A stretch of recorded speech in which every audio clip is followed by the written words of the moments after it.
एक बार बिजली ऑफ करते हैं तो पूरा काठमांडू ही ऑफ हो गया। समझ लो, इसका मतलब हर पंखे में, हर बल्ब में, हर ट्यूब में वो विराजमान है। कौन? करंट। अब उसको जानना है, पंखे के पीछे मत पड़ जाना। मेरा वाला लाल, तेरा वाला काला, मेरा वाला नीला। स्विच ऑफ करते हैं ना तो लाल, पीला, काला, नीला सब रुक जाते हैं। यानी सारे शरीर जिसकी वजह से चल रहे हैं, तुम उसको जान लो।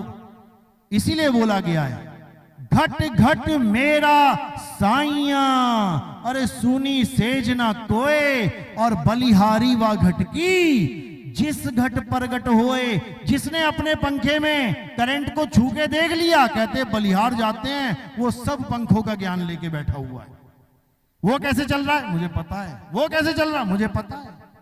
समझ लो, ये जितने समस्त शरीर जिससे चल रहे हैं, उस आत्मा को जान लोगे तो समझ लो कि परमात्मा को जान लिया। लेकिन ये ज्ञान जल्दी समझ में नहीं आता। क्यों? क्योंकि सब पंखों में अटके पड़े हैं।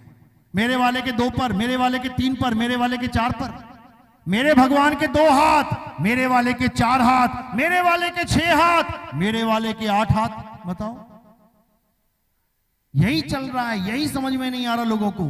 ये बाहर जो शरीर है, ये मिट्टी है, मिट्टी। मिट्टी के 2, 4, 8 हाथ 10 हो सकते हैं। करंट के हाथ कैसे बनाओगे? कैसे बनाओगे? तो 2 ही चीजें हैं, एक मटका और एक जल। कबीर कुआं एक है और पानी भरे अनेक, बर्तन सबके न्यारे न्यारे, और पानी सब में एक। किसी का घड़ा मोटा है तो उसको लग रहा है अरे कितना मोटा आदमी खड़ा है, क्योंकि घड़ा उसका मोटा हो गया है। अब किसी की पतली सुराही है, अरे कितनी पतली है ये। कोई छोटा है, अरे कितना छोटा है ये। कोई काला है, कोई गोरा है, कोई बूढ़ा है, कोई जवान है। ये क्या है? ये घड़े हैं। लेकिन पानी ना मोटा ना पतला, ना छोटा ना बड़ा, ना बूढ़ा ना जवान ना बच्चा, पानी सब में एक। तो उसी आत्मा का ज्ञान प्राप्त करने के लिए हमें गुरु की जरूरत पड़ती है। गुरु की, समझ लो, गुरुआ की नहीं। गुरुआ तो मंत्र ही जपाएगा। तो साहिब मंत्रों का खंडन करते हुए फिर समझा रहे हैं कि तंत्र मंत्र सब झूठ है, इनमें ना उलझे कोय, और सार शब्द जाने बिना ये कागा हंस ना होए। सार शब्द यानी इन नकली शब्दों से परे। सार शब्द यानी तुम्हारा असली आत्म स्वरूप, उसी को सार शब्द कहते हैं। बीजक में कह रहे हैं साहिब, अरे सार शब्द कहीं बाची हो, मानो एतबारा, अक्षर पुरुषिक पेड़ निरंजन वाकी डारा। कि अगर तुम बचना चाहते हो तो सार शब्द का भेदी गुरु ढूंढो, जो तुम्हें शब्दों में नहीं, शब्दों के सार से रूबरू करवा दे। ये शब्दों का सार क्या है? ये सारे शब्द निकल कहां से रहे हैं, किसकी ताकत से निकल रहे हैं? उस सार शब्द रूपी आत्म ज्ञान को वो तुम्हें प्राप्त करवा दे, तब तुम्हारा कल्याण होगा, नहीं तो तुम्हारा कल्याण होने वाला नहीं है। तो इस दुनिया में 2 प्रकार के तत्व हैं। गुरुआ असत्य से जोड़ देता है और गुरु सत्य से जोड़ देता है। समझ लो, सतगुरु का काम क्या है? असत्य को छुड़वाना। सोई गुरु पूरा कहावे, जो 2 अक्षर का भेद बतावे। एक छुड़ावे, एक लखावे, तब प्राणी निज घर को जावे। यानी सच्चा गुरु वो होता है जो सारे नाम छुड़वा दे, सारे नाम छुड़वा दे। क्या जपते हो बेटा? मैं 2.5 घंटा पानी पानी जपता हूं गुरुजी। छोड़ दे। तुम क्या करते हो? मैं 2.5 घंटा 3 घंटा जल जल जल जपता हूं। छोड़ दे। तुम क्या करते हो? मैं वाटर वाटर वाटर जपता हूं। छोड़ दे। मैं नीर नीर जपता हूं। छोड़ दे। एक छुड़ाए अब ये जल वाटर समझ लेना मैं किसकी बात कर रहा हूं, ये खुद ही समझ लेना। ये जल वाटर नीर तो है, ये धर्मों के मंत्र हैं। तू क्या है, मैं हिंदू, मैं ये जपता हूं, छोड़ दे। तू क्या है, मैं मुसलमान, मैं ये जपता हूं, छोड़ दे। तू क्या है, मैं सिख, मैं ईसाई, मैं ये जपता हूं, छोड़ दे। तो करूं क्या? जिसको तू जपता है उसको प्राप्त कर। जल वाटर नीर तोए पानी छोड़ दे और क्या प्राप्त कर? जल को प्राप्त कर, नीर को प्राप्त कर, वाटर को प्राप्त कर, तब बात बनेगी, तब बात बनेगी। राम राम जपने से नहीं, राम को प्राप्त कर। और प्राप्त क्या करूं, वो पहले से ही प्राप्त है और गा भी रहे हैं। तुझ में राम, मुझ में राम, सब में राम समाया, और सबसे कर लो प्रेम, जगत में कोई नहीं पराया। अब तुझ में भी राम है, मुझ में भी राम है, लेकिन राम जी की पूजा करने में कहां जा रहा हूं? कहीं और ही जा रहा हूं। समझ लो, तुम में भी दिल है, मुझ में भी दिल है, लेकिन दिल को ढूंढने के लिए मैं कहीं और जा रहा हूं। अरे तेरे अंदर भी है, मेरे अंदर भी है, अपने आप में खोजना है। समझ लो। तो कबीर साहब समझा रहे हैं, कस्तूरी कुंडल बसे और मृग ढूंढे वन माही, ऐसे रमता राम है ये दुनिया जाने नाही। राम जी का नाम राम क्यों रखा गया था? क्योंकि दशरथ जी उस रमता राम के पुजारी थे जो सब घटों में रमा हुआ है, इसलिए उन्होंने अपने लड़के का नाम राम रखा। राम का मतलब होता है जो सब में रमा हुआ है।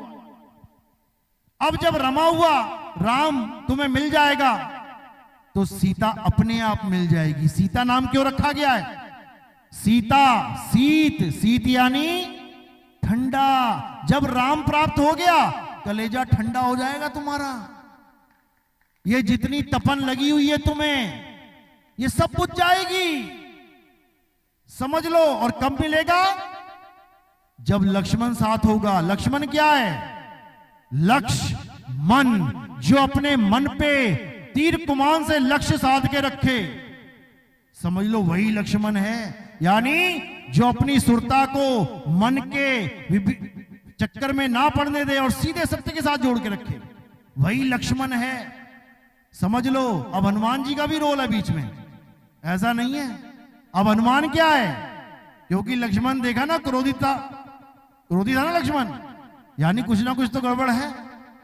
क्रोध क्यों आ जाता है? कब आता है क्रोध? जब सामने वाला कमजोर हो और तुम हो चौधरी तो क्रोध आएगा। और जब तुम छोटे पड़ गए और सामने खड़ा हो गया पीएम, सामने खड़ा हो गया डीएम, तो तुम क्या बन जाओगे? हनुमान बन जाओगे। कैसे? जो अपने मान का हनन कर दे, यानी पर्वत उठा लिया, समुंदर लांग गए, लेकिन राम जी के सामने आते ही क्या बन जाते थे? मैं तो भैया तुम्हारा दास हूं, मैं तो छोटा सा बालक हूं तुम्हारा। यानी गुरु के आगे, गुरु के सामने आके बड़का ज्ञानी ना बने गुरु के आगे आके छोटा तुच्छ दास बन जाए, वही हनुमान है। समझ लो। अब कौन है बीच में? किससे जंग हो रही है? रावण से जंग हो रही है। रावण से। रावण क्या है? रा यानी राक्षस, वन यानी इस काया रूपी वन में बैठा हुआ छुपा हुआ राक्षस, वही रावण है। वो कौन है? वो मन है, मन रूपी राक्षस। समझ लो। लेकिन हम तो राक्षस के ही संसार में रह रहे हैं। बताओ मन कहां नहीं है? देखो सबके पास मन है, मेरे पास भी मन है। तो मन के राज्य में रहते हुए जैसे विभीषण रहता था। विभीषण यानी कौन? वी यानी विवेक, भीषण यानी बहुत ज्यादा, यानी राक्षसों के बीच में रहता हुआ भी वो राम राम कर रहा था, इतना विवेकी था। समझ लो। तो इसी प्रकार पूरी रामलीला तुम्हारे घट में ही हो रही है, कहीं जाने की जरूरत नहीं है। लेकिन ये तब समझ में आएगी जब तुम्हारे जीवन में कोई गुरु आएगा और तुम्हें इन अक्षरों के जाल से बचाएगा, तुम्हें आत्मा का बोध करवाएगा, तब ये जाल टूटने पाएगा, नहीं तो ये 84 भरमाएगा। समझ लो। तो इसी को अच्छे से समझना है, अपने आत्म ज्ञान में रमण करना है, आत्म ज्ञान में। समझ लो। तो कबीर साहब कह रहे हैं, जल में मीन प्यासी मोहे देखत आवे हांसी, आत्म ज्ञान बिना नर भटके, कभी काबा कभी काशी। हिंदू है तो काशी में भटकने जा रहा है, मुसलमान है तो काबा में भटकने जा रहा है, और गा क्या रहा है, मेरे रोम रोम में बसने वाले राम। अब रोम रोम कहां है और राम को पूजने कहां जा रहा है? रोम कहां लगे हैं? काशी में रोम है क्या तुम्हारे? तुम्हारे रोम कहां है? ये रोम है, ये है रोम, इसी में राम रम रहा है, लेकिन तुम उसको जान नहीं पा रहे हो, इसीलिए भटक रहे हो। अरे ज्यों तिल माही तेल है और ज्यों चकमक में आग, तेरा साईं तुझ में है, जाग सके तो जाग। समझ लो। जब हनुमान जी का बिछोड़ा होने लगा राम जी से, अब विभीषण पूछ रहा है, क्यों भैया हनुमान, अभी तक तो खूब सेवा कर रहे हो, खूब दर्शन कर रहे हो, अब राम जी की जाने की तैयारी है, अब कहां जाओगे दर्शन करने? तो हनुमान जी ने क्या किया? अयोध्या का एड्रेस दिया क्या उसको कि अयोध्या में जाऊंगा मैं जन्मभूमि पे दर्शन करने? क्या किया उन्होंने? उन्होंने अपना सीना चीर दिया और उसके अंदर राम सीता की प्रतिमा दिखाई दी, उसके अंदर राम सीता दिखाई दिए। क्या बोले? अरे मेरा राम मेरे भीतर रमा हुआ है, वो कहीं जा ही नहीं सकते, तुम केवल शरीर को देख रहे हो, शरीर सदा रहता नहीं है, उस आत्म राम को जानो जो हमारे अंदर सदा सदा से रमा हुआ है। अगर राम मंदिर बनाना होता तो ये कार्य किसको सौंपा जाता? राम जी के सारे कार्य कौन करता है? राम काज करीबे को आतुर। और सबसे बड़ा राम काज क्या होगा? राम मंदिर बनाना। सबसे बड़ा काम तुम्हारे जीवन में क्या होता है पता है? सारी उम्र तुम पैसा कमाते हो और उसके बाद तुम एक मकान बनाते हो, सारा बैंक बैलेंस चला जाता है। सबसे बड़ा खर्चा अगर किसी के जीवन में है तो वो मकान बनाना है। सोचो हमारे राम जी का मकान कितने का बना होगा? सोचो, अगर राम जी को मकान की जरूरत थी, अगर राम जी को किसी मंदिर की जरूरत थी, तो पहला आदेश किसके पास जाता? हनुमान जी के पास जाता कि हनुमान मेरे लिए मंदिर बनाओ। जो मंदिर बना हुआ था पहले, वो आके मुगलों ने तोड़ के मस्जिद बना दी।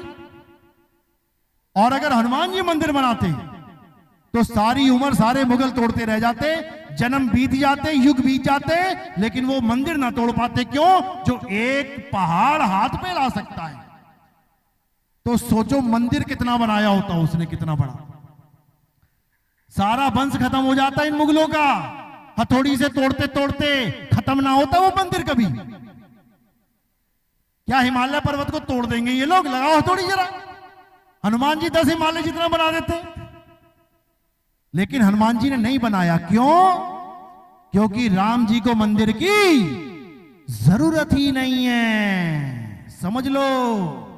क्यों? क्योंकि पहले से ही उसका घर तैयार है, और उसका घर ऐसा नहीं है कि कोई आया और तोड़ के मंदिर बना के मस्जिद बना दी उसकी।